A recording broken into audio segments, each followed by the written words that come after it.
What's going on, CrossFit Federal Way? Man, this feels scary familiar, right? This whole quarantine thing and whatever. Yeah, cool. All right. Anyway, we've done this before. We got this thing. So it is Tuesday today, and our workout today is gonna be a doozy. I know I say that a lot, but it's gonna be a doozy. So let's talk about what we're getting ourselves into. The way that this works, this is a penalty box style workout. And what I mean by penalty box style workout means that there is something that you're going to have to do every minute on the minute, and it's going to take away time from your working set to try to get through. So we're trying to do 100 reps to completion. How this is going to go is I'm going to go 25 sumo deadlift high pulls, 25 hang power snatch or any snatch variant depending on your equipment that you have at home, 25 thrusters, and 25 deadlifts. I'm doing this 4 times. The caveat here is every minute on the minute, including 0, I'm going to be doing 5 bar-facing burpees or burpees of any nature. So if you don't have a barbell, you can do burpees over a dumbbell or over a kettlebell or anything else like that. It does not have to be bar-facing if you don't have a barbell. But do the best with what you have. So we placed a 30-minute cap on this workout. If you want to ignore the cap and just go to completion, you can, since we're not isolated to that 1 hour class time frame. But I would say this is a lot of work. It's a lot of volume. So if you find yourself at that approaching that 30-minute minute cap and you want to cap yourself, please do, because there's more workouts to do later this week. Don't kill yourself on one and then find yourself not working out all week, because that's easy to do, especially when we're isolated to home. So let's talk a little bit about our standards. Now, this was originally programmed with a barbell, where I'm pretty sure our weights were 75, 55, 95, 65. I think these were 135, 115, 115. Jamie's down the camera going, yeah, 115. All right, 115, 75, and then I think we ended at 135?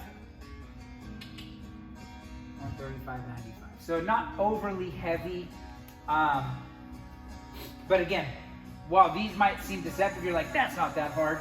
This can really throw a wrench in things. But let's talk a little bit about each of these movements and what we can do. So for example, I don't have a barbell. I don't have dumbbells, but I do have a 53-pound kettlebell. So I'm going to use my kettlebell for my implement for each of these movements. That means that my sumo deadlift high pull, I'm still going to be a wide-legged stance. My grip has to be narrow on my kettlebell, and from here, I'm going to stand up and pull my elbows nice and high, trying to get the top of that bell to my collarbone and back down. So if I'm cycling through these, you can cycle through a high pull with a kettlebell pretty quickly. Again, with the nature of this, you're probably going to have about 40 seconds of working time every single minute to knock out those reps. So my sumo deadlift high pull, again, I focus on those high elbows. That's a healthy position for the shoulder. When you pull high and you come here, that creates a bad position here and just doesn't have you be in a supported position for that high pull itself. So focus on those high elbows if you focus on anything with the high pull. The next is going to be the hang power snatch. In this case, with a kettlebell, I'm going to go kettlebell snatch. If I only have one implement, each of these movements are going to be total number of reps. So break it up right and left however you want to, but still total number of repetitions. So for that kettlebell snatch, starting at the hips, I'm going to pop my hips and then punch up at the top. Now the punch up is important. If you don't punch up, what happens is that kettlebell kind of falls over onto your forearm. You can start to bruise those forearms. The harder you punch up, the less impact on your forearm that kettlebell has. So I'm working through my kettlebell snatches. I can break it up between right and left, however I see fit. Focusing on making sure that that kettlebell is straight up and down over my head and my arm is nice and locked out.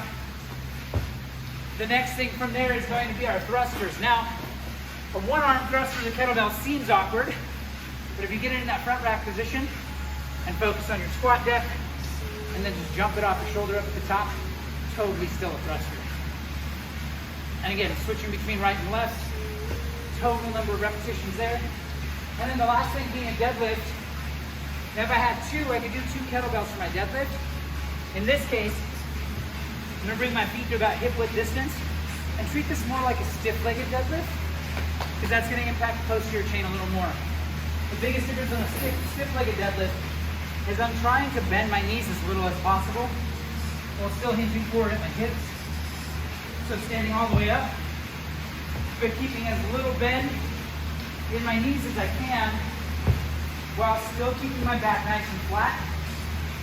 With a lighter load, a stiff-legged deadlift is going to tax that posterior chain more.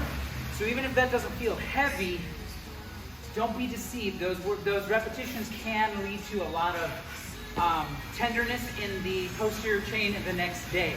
So that's kind of what we're working through. Whether I'm doing deadlifts with dumbbells, kettlebells, barbell, doesn't matter. You can do this workout with a lot of different implements. This was just what I used as an example. But again, every minute on the minute, you're gonna be doing those burpees. So the burpee for me, instead of bar facing, I'm gonna do essentially a kettlebell facing burpee. So, from here, chest and thighs hit the deck, and I'm gonna jump over my kettlebell as opposed to my barbell for each of my movements. Again, every minute on the minute, performing 5. So, you'll do that. At 3, 2, 1, go. You'll start with your burpees. You go into your sumo deadlift high pulls until you finish those high pulls. You then move on and down the list. Keep doing those burpees every minute on the minute. Again, 30-minute cap should be a good one today. Don't let yourself be defeated by the fact that we're not in the gym. It's okay to know that it's only 4 weeks. We got this thing. I would challenge you to do something every day. Even if it feels weird, even if it feels like it's not enough, do something. Don't allow yourselves to be complacent. I know I fell off the bandwagon when we did the last shutdown, maybe about 5 weeks into it. So my challenge for myself, stay on top of it, stay consistent, and know that we'll see each other again in December. So that's what we're getting ourselves into today, guys. Again, kind of day 1, I guess technically day 2 of this second wave of shutdown. More than anything, guys, just get after it. Turn up your music, focus on just your workout.